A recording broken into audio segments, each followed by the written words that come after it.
War 25ಗೆ ಸ್ವಾಗತ. ನಾನು ಚೈತ್ರ ಅಂಚನ್. ಭಾರತ ಮತ್ತು ಪಾಕ್ ನಡುವಿನ ಯುದ್ಧ ಸ್ಥಿತಿಯ ಕುರಿತ 25 ಸುದ್ದಿಗಳನ್ನು ನೋಡೋಣ ಬನ್ನಿ. ಭಾರತ ಪಾಕಿಸ್ತಾನದ ನಡುವೆ ದಾಳಿ ಪ್ರತಿದಾಳಿ ಮುಂದುವರೆದಿದೆ. ತಡರಾತ್ರಿ ಭಾರತದ ಮೇಲೆ ಮಿಸೈಲ್ ದಾಳಿಗೆ ಪಾಕ್ ಪ್ರಯತ್ನಿಸಿದೆ.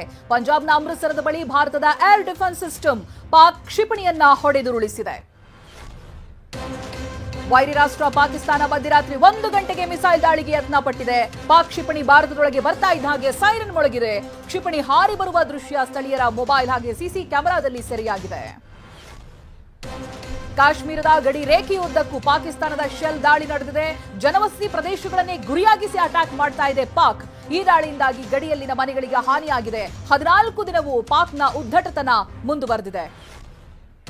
ಗಡಿ ನಿಯಂತ್ರಣ ರೇಖೆ ಬಳಿ ಪಾಕ್ ಅಪ್ರಚೋದಿತ ಗುಂಡಿನ ದಾಳಿ ಮುಂದುವರೆದಿದೆ. ಈ ದಾಳಿಯಲ್ಲಿ ಪೂಂಚ್ನಲ್ಲಿ 13 ಭಾರತೀಯರು ಸಾವನ್ನಪ್ಪಿದ್ದಾರೆ. 59 ಮಂದಿ ಗಾಯಗೊಂಡಿದ್ದಾರೆ. ಇವರಲ್ಲಿ 44 ಗಾಯಾಳುಗಳು ಪೂಂಚ್ನವರಾಗಿದ್ದಾರೆ. ಜಮ್ಮು ಕಾಶ್ಮೀರ ಸರ್ಕಾರ ಜನರನ್ನ ಸ್ಥಳಾಂತರಿಸಿದೆ. ಜಮ್ಮುವಿನಿಂದ 28 ಕಿಲೋಮೀಟರ್ ದೂರದಲ್ಲಿನ ಅಕ್ನೂರ್ ನಗರಕ್ಕೆ ಶಿಫ್ಟ್ ಮಾಡಿದೆ. ಹೀಗೆ ಸ್ಥಳಾಂತರ ಆದವರಿಗೆ ಸರ್ಕಾರ ಫ್ಲಾಟ್ಗಳನ್ನು ಮಂಜೂರು ಮಾಡಿದೆ. ಭಾರತೀಯ ಸೇನೆಯ ದಾಳಿಯಲ್ಲಿ ಪಾಕಿಸ್ತಾನದ ಮುರ್ಡಿಕಿಯಲ್ಲಿನ ಲಷ್ಕರ್ ಎ ತೊಯ್ಬಾ ಕೇಂದ್ರ ಕಚೇರಿ ಛಿದ್ರಗೊಂಡಿದೆ. ಕ್ಷಿಪಣಿ ದಾಳಿಯಲ್ಲಿ ಕಟ್ಟಡ ಸಂಪೂರ್ಣ ಧ್ವಂಸವಾಗಿದೆ. ಗೋಡೆಗಳು ಕುಸಿರಿದ್ದು ಕಿಟಕಿ ಬಾಗಿಲುಗಳು ಪೀಸ್ ಆಗಿವೆ. ಪಾಕಿಸ್ತಾನದ ಪಂಜಾಬ್ ಪ್ರಾಂತ್ಯದ ಬಹವಾಲ್ಪುರದಲ್ಲಿ ಜೈಷ್ ಎ ಮೊಹಮ್ಮದ್ ಕೇಂದ್ರ ಕಚೇರಿ ಕೂಡ ಧ್ವಂಸವಾಗಿದೆ. ಗೋಡೆಗಳು ಧ್ವಂಸವಾಗಿದ್ದು ಪುಸ್ತಕಗಳೆಲ್ಲ ಚಲ್ಲಾಪಿಲ್ಲಿಯಾಗಿ ಬಿದ್ದಿದೆ. ಬಹವಾಲ್ಪುರದ ಜೈಷ್ ಎ ಮೊಹಮ್ಮದ್ ಉಗ್ರ ಸಂಘಟನೆ ಸಂಸ್ಥಾಪಕ ಮಸೂದ್ ಅಜರ್ ಹುಟ್ಟೂರು ಕೂಡ ಇದಾಗಿದೆ. ಭಾರತದ ಜೊತೆಗಿನ ಉದ್ವಿಗ್ನತೆ ನಡುವೆ ಪಾಕಿಸ್ತಾನಕ್ಕೆ ಸ್ಫೋಟ ಸಂಭವಿಸಿದೆ. ಪಾಕಿಸ್ತಾನದಲ್ಲಿ ಲಾಹೋರ್ನ 3 ಕಡೆ ಭೀಕರ ಸ್ಫೋಟ ಸಂಭವಿಸಿದೆ.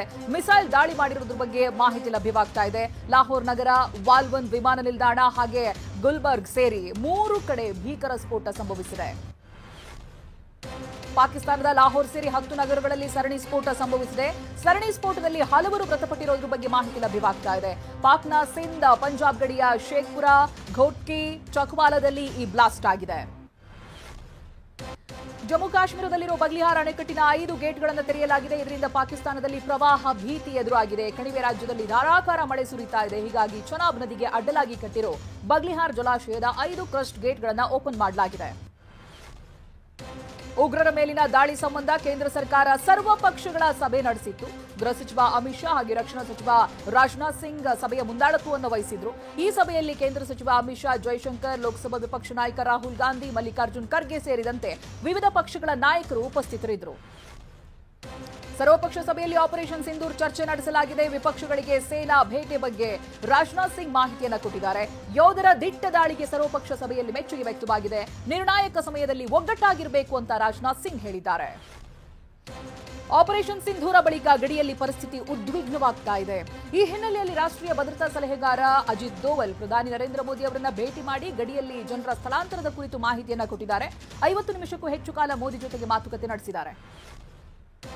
ದೇಶದ ಭದ್ರತೆ ಹಾಗೆ ಸಾರ್ವಭೌಮತ್ವ ವಿಚಾರದಲ್ಲಿ ರಾಜಿ ಪ್ರಶ್ನೆನೇ ಇಲ್ಲ ಅಂತ ಮುಖ್ಯಮಂತ್ರಿ ಸಿದ್ದರಾಮಯ್ಯ ಸ್ಪಷ್ಟಪಡಿಸಿದ್ದಾರೆ.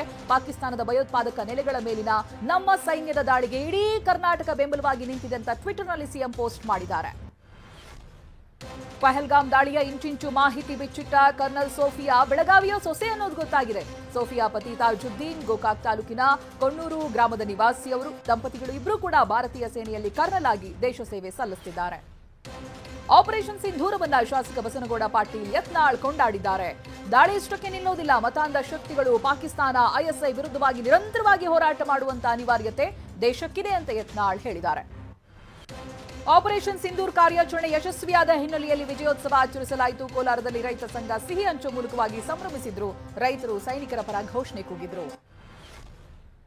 ಆಪರೇಷನ್ ಸಿಂಧೂರ್ ಯಶಸ್ವಿಯಾದ ಬೆನ್ನಲ್ಲೇ ಬೆಂಗಳೂರಿನ ಗವಿಗಂಗಾದೇಶ್ವರ ದೇಗುಲದಲ್ಲಿ ವಿಶೇಷ ಪೂಜೆಯನ್ನು ಸಲ್ಲಿಸಲಾಯಿತು. ಮುಜರಾಯಿ ಇಲಾಖೆ ಆದೇಶ ಹಿನ್ನೆಲೆಯಲ್ಲಿ ದುರ್ಗಾ ಹೋಮ ನಡೆಸಲಾಯಿತು. ಈ ಮೂಲಕ ದೇಶಕ್ಕಾಗಿ ಹೋರಾಟ ನಡೆಸುವ ಯೋಧರಿಗೆ ಶಕ್ತಿ ತುಂಬುವುದಕ್ಕೆ ಪ್ರಾರ್ಥಿಸಲಾಯಿತು. ಮೈಸೂರು ಜಿಲ್ಲೆಯ ಪ್ರಸಿದ್ಧ ದೇವಾಲಯಗಳಲ್ಲಿಯೂ ಕೂಡ ಸೈನಿಕರ ಒಳಿತಿಗೆ ಪೂಜೆಯನ್ನ ಸಲ್ಲಿಸಲಾಗಿದೆ. ಚಾಮುಂಡೇಶ್ವರಿ, ನಂಜನಗೂಡಿನ ನಂಜುಂಡೇಶ್ವರ ದೇವಾಲಯ ಸೈನಿಕರ ಹೆಸರಿನಲ್ಲಿ ಪೂಜೆಯನ್ನ ಇಲ್ಲಿ ಸಲ್ಲಿಸಲಾಗಿದೆ. ದೇಶ ಕಾಯುವ ಯೋಧರಿಗೆ ಯಾವುದೇ ತೊಂದರೆ ಆಗದಿರಲಿ ಅಂತ ದೇವರಲ್ಲಿ ಪ್ರಾರ್ಥಿಸಲಾಯಿತು.